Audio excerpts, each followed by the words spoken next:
जय श्री कृष्णा। राधे राधे। स्वागत है आपका हमारे YouTube चैनल में। आइए सुनते हैं आज की कथा। ब्रह्मा जी नारद जी से सभी तीर्थों का महात्म्य कहते हुए कहते हैं कि हे नारद, नाग तीर्थ के नाम से जो प्रसिद्ध क्षेत्र है वह सभी अभिष्ट वस्तुओं को देने वाला है और मंगलमय है। वहाँ भगवान नागेश्वर निवास करते हैं। उनके महात्म्य की विस्तृत कथा भी सुनो। प्रतिष्ठानपुर में चंद्रवंशी राजा शूरसेन राज्य करते थे। वे सभी गुणों के सागर थे और बुद्धिमान थे। बहुत समय तक राजा को पुत्र की प्राप्ति नहीं हुई।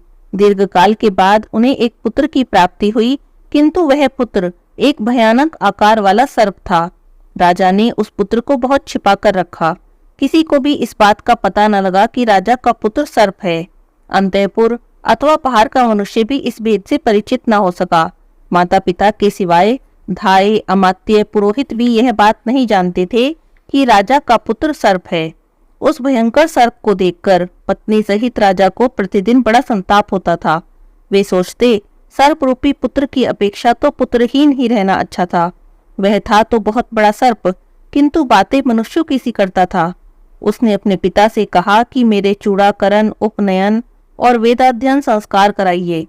अपने पुत्र की यह बातें सुनकर शूरसेन बहुत दुखी हुए। फिर भी उन्होंने एक ब्राह्मण को बुलाकर उसके संस्कार आदि कराए। वेदाध्ययन समाप्त करके वह सर्प अपने पिता से कहने लगा, हे राजन, मेरा विवाह कर दीजिए। मुझे स्त्री प्राप्त करने की इच्छा हो रही है। मेरा विश्वास कीजिए, ऐसा किए बिना आपका कोई भी कार्य सिद्ध नहीं होगा। पुत्र का यह निश्चय जानकर राजा ने अमात्यों को बुलाया और उसके विवाह के लिए इस प्रकार कहा, मेरा पुत्र युवराज नागेश्वर सब गुणों की खान है। वह बुद्धिमान है, शूर, दुर्जय और शत्रुओं को संताप देने वाला है। उसका विवाह करना है। मैं बूढ़ा हो रहा हूँ। अब पुत्र को राज्य का भार सौंपकर निश्चिंत होना चाहता हूँ। आप लोग मेरे हित साधन में तत्पर हों और उसके विवाह के लिए कुछ प्रयत्न करें। राजा की बातें सुनकर अमात्यगण हाथ जोड़कर खड़े हो गए और कहने लगे, हे महाराज, आपके पुत्र सब गुणों में श्रेष्ठ हैं और आप भी सर्वत्र विख्यात हैं। फिर आपके पुत्र का विवाह करने के लिए मंत्रणा क्या करनी और किस बात की चिंता करनी। अमात्यों के ऐसा कहने पर राजा शूरसेन कुछ गंभीर हो गए। वे उन अमात्यों को यह बताना नहीं चाहते थे कि मेरा बेटा सर्प है। राजा ने कहा, कौन कन्या गुणों में अधिक और कौन राजा ऊंचे कुल में उत्पन्न, श्रीमान और उत्तम गुणों के आश्रय हैं। तब राजा का कथन सुनकर अमात्यों में से एक परम बुद्धिमान पुरुष, जो महाराज के संकेत को समझने वाले थे, उनका विचार जानकर बोले, हे महाराज, पूर्व देश में विजय नाम के एक राजा हैं। उनके पास घोड़े, हाथी और रत्नों की गिनती नहीं। उनके 8 पुत्र हैं जो बड़े धनुर्धर हैं। उनकी बहन भोगवती साक्षात लक्ष्मी के समान है। हे राजन, वह आपके पुत्र के लिए सुयोग्य पत्नी रहेगी। अमात्य की बात सुनकर राजा ने उत्तर दिया, बताओ राजा, विजय की वह कन्या मेरे पुत्र के लिए कैसे प्राप्त हो सकती है। तब बूढ़े अमात्य ने कहा, महाराज, आपके मन में जो बात है मैं समझ गया। अब आप मुझे कार्य सिद्धि के लिए जाने की आज्ञा दें। महाराज शूरसेन ने भूषण, वस्त्र और मधुर वाणी से बूढ़े मंत्री का सत्कार करके उन्हें बहुत बड़ी सेना के साथ भेज दिया। वे पूर्व देश में जाकर महाराज विजय से मिले। नाना प्रकार के वचनों से, नीति जनित उपायों से राजा को संतुष्ट किया।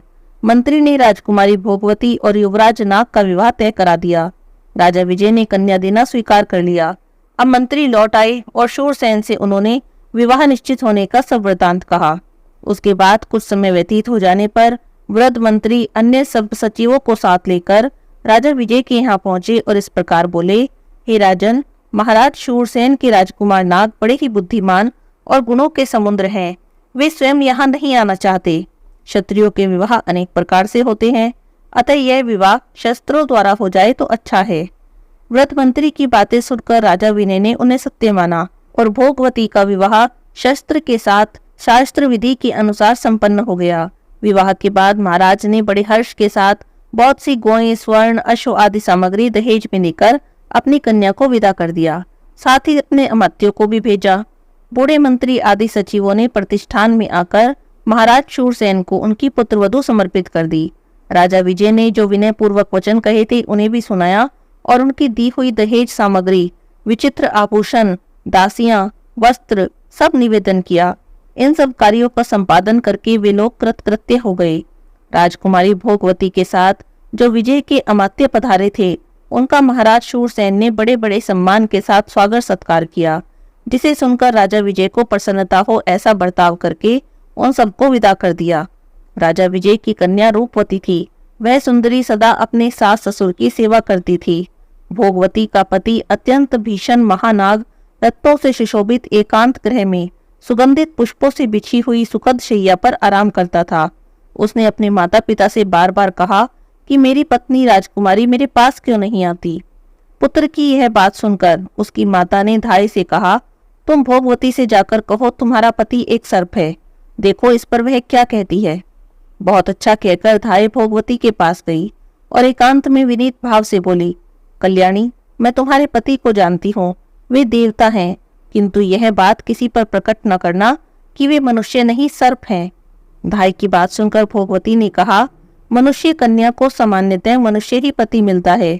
यदि देव जाति का पुरुष पति रूप में प्राप्त हो तब तो कहना ही क्या, वह तो बड़े पुण्य से मिलता है। धाय ने भोगवती की बात सर्प से, उसकी माता से और महाराज शूरसेन से कही। भोगवती ने धाय को बुलाकर कहा, तुम्हारा कल्याण हो, अब मुझे मेरे स्वामी का दर्शन तो करा दो। तब धाय ने उसे ले जाकर अत्यंत भयानक सर्प का दर्शन कराया। वह सुगंधित फूलों से आच्छादित पलंग पर विराजमान था। एकांत गृह में रत्नों से विभूषित भयानक सर्प के आकार में बैठे हुए अपने स्वामी को देखकर भोगवती ने हाथ जोड़ लिए और कहने लगी, मैं धन्य हो गई, जिसके पति देवता हैं, पति ही स्त्री की गति है। यह सुनकर तो नाग को बड़ी प्रसन्नता हुई और उसने हंसकर कहा, सुंदरी, मैं तुम्हारी भक्ति से संतुष्ट हूँ, बोलो मैं तुम्हें क्या वरदान दे दूं। तुम्हारे अनुग्रह से मेरी संपूर्ण स्मरण शक्ति जाग उठी है। मुझे पिनाकधारी देवादिदेव भगवान शंकर ने श्राप दिया है। शेषनाग का पुत्र महाबलवान नाग, जो भगवान शंकर के हाथ का कंकर बना रहता है, वही मैं तुम्हारा पति हूँ और तुम भी वही पूर्व जन्म की मेरी पत्नी भोगवती हो। एक दिन भगवान शंकर एकांत में पार्वती जी के साथ बैठे थे। वहां पार्वती जी ने एक बात कही, जिसे सुनकर भगवान शिव हंस पड़े। उस समय मुझे भी हंसी आ गई। इससे कुपित होकर भगवान ने मुझे श्राप दिया, तो मनुष्य योनि में सर्प रूप से जन्म लेकर ज्ञानी होगा। हे कल्याणी, यह श्राप सुनकर तुमने और मैंने भी भगवान को प्रसन्न करने की चेष्टा की। तब उन्होंने कहा, जब तुम गौतमी के तट पर मेरा पूजन करोगे और मैं तुम्हारे अंतःकरण में ज्ञान का आधान करूंगा, उस समय तुम भोगवती के प्रसाद से श्राप मुक्त हो जाओगे। इसीलिए मुझ पर यह संकट आया है। तुम मुझे गौतमी के तट पर ले चलो और मेरे साथ भगवान की पूजा करो, इससे मेरा श्राप छूट जाएगा और हम दोनों पुनः भगवान शिव का सानिध्य प्राप्त करेंगे। कष्ट में पड़े हुए समस्त प्राणियों के लिए सदा भगवान शिव ही परम गति हैं। अपने पति की बात सुनकर भोगवती उन्हें साथ लेकर गौतमी के तट पर गई और वहां गौतमी में स्नान करके उसने भगवान शिव का पूजन किया। इससे प्रसन्न होकर भगवान शिव ने उस सर्प को दिव्य रूप प्रदान किया। तब वह अपने माता पिता से पूछकर शिवलोक जाने को उदित हुआ। यह जानकर उसके पिता ने कहा, बेटा, तुम मेरे एक ही पुत्र और युवराज हो, इसीलिए इस समस्त राज्य का पालन करो और बहुत से पुत्र उत्पन्न करके मेरे स्वर्ग गमन के बाद शिवलोक में जाओ। पिता का यह वचन सुनकर नागराज ने कहा, अच्छा, मैं ऐसा ही करूंगा। फिर वे इच्छानुसार रूप धारण करके अपनी पत्नी के साथ रहने लगे। पिता, माता और पुत्रों के साथ उन्होंने उस विशाल राज्य का उपभोग किया और जब उनके पिता स्वर्गलोक में चले गए, तब अपने पुत्र को राज्य पर बैठाकर वे पत्नी और अमात्य आदि के साथ शिवपुरी में गए। तब से वह तीर्थ नाग तीर्थ के नाम से विख्यात हो गया। वहां भोगवती के द्वारा स्थापित भगवान नागेश्वर निवास करते हैं। उस तीर्थ में किया हुआ स्नान और दान सब तीर्थों का फल देने वाला है। बोलिए नागेश्वर भगवान की जय हो। ब्रह्मा जी कहते हैं, गौतमी के तट पर मात्र तीर्थ के नाम से जो विख्यात उत्तम तीर्थ है, वह मनुष्य को सब प्रकार की सिद्धि देने वाला है। जीव उसके स्मरण करने मात्र से सभी मानसिक चिंताओं से मुक्त हो जाते हैं। पूर्व काल में देवताओं और असुरों के बीच भयानक संग्राम छिड़ा। उस समय देवता लोग दानवों को परास्त न कर सके। तब मैं सब देवताओं के साथ भगवान शिव के पास गया और हाथ जोड़कर नाना प्रकार के वाक्यों द्वारा उनकी स्तुति की। हे महेश, जिस समय देवताओं और असुरों ने एक दूसरे के साथ समुद्र का मंथन करके कालकूट विष को उत्पन्न किया, उसे खा लेने में आपके सिवा दूसरा कौन समर्थ था, जिसके सामने दूसरे देवता मस्तक झुकाते हैं, जो केवल फूलों की मार से तीनों लोकों को अपने अधीन करने में समर्थ हैं। वही कामदेव जब आप पर आक्रमण करने चले तब स्वयं ही नष्ट हो गए। अतः आपसे बढ़कर शक्तिशाली दूसरा कौन हो सकता है। जब ब्रह्मा जी ने इस तरह से स्तुति की तब भगवान शंकर प्रसन्न हो गए और कहने लगे, देवताओं बताओ तुम क्या चाहते हो, मैं तुम्हें अभिष्ट वरदान दूंगा। तब देवता बोले, हे महादेव, हम पर दानवों की ओर से बड़ा भारी भय उपस्थित हुआ है। आप वहां चलकर शत्रुओं का संहार करें और देवताओं की रक्षा करें। हे प्रभु, हम आपसे सनाथ हैं। देवताओं के इतना कहते ही भगवान शंकर उस स्थान पर गए जहां पर कि दैत्य युद्ध करने के लिए खड़े थे।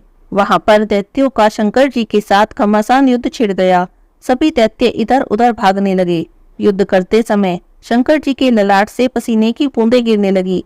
वे बूंदें जहां जहां गिरी वहां वहां शिव के आकार की माताएं प्रकट हो गई और वे भगवान महेश्वर से बोली, आप आज्ञा दें तो हम सब असुरों को खा जाएं। तब देवताओं से घिरे हुए भगवान ने कहा, शत्रु जहां जहां जाएं उनका पीछा करो। इस समय वे मेरे डर से रसातल में जा पहुंचे हैं, तुम भी रसातल तक उनके पीछे पीछे जाओ। यह आज्ञा पाकर सब माताएं पृथ्वी छेद कर रसातल में गई और अत्यंत भयंकर दैत्यों और दानवों का संहार करके फिर उसी मार्ग से देवताओं के पास लौट आई। माताओं के जाने से लौटने तक देवता गौतमी के तट पर खड़े रहे। लौटने पर देवताओं ने माताओं को वरदान दिया कि संसार में जिस प्रकार भगवान शिव की पूजा होती है उसी प्रकार माताओं की भी हो। और ऐसा कहकर देवता अंतर्ध्यान हो गए और माताएं वहीं पर रह गई। जहां जहां वे देवियां स्थित हुई वह सभी स्थान मात्र तीर्थ माने जाते हैं। वे सभी तीर्थ देवताओं के लिए भी सेव्य हैं, फिर मनुष्य आदि की तो बात ही क्या है। भगवान शिव के कहे अनुसार उन तीर्थों में किया हुआ स्नान, दान और तर्पण सब अक्षय हो जाता है। जो भी मनुष्य मात्र तीर्थ की इस कथा को सुनता है, पढ़ता है, स्मरण रखता है, वह दीर्घायु होता है और सुखी होता है। बोलिए विष्णु भगवान की जय हो, शंकर भगवान की जय हो।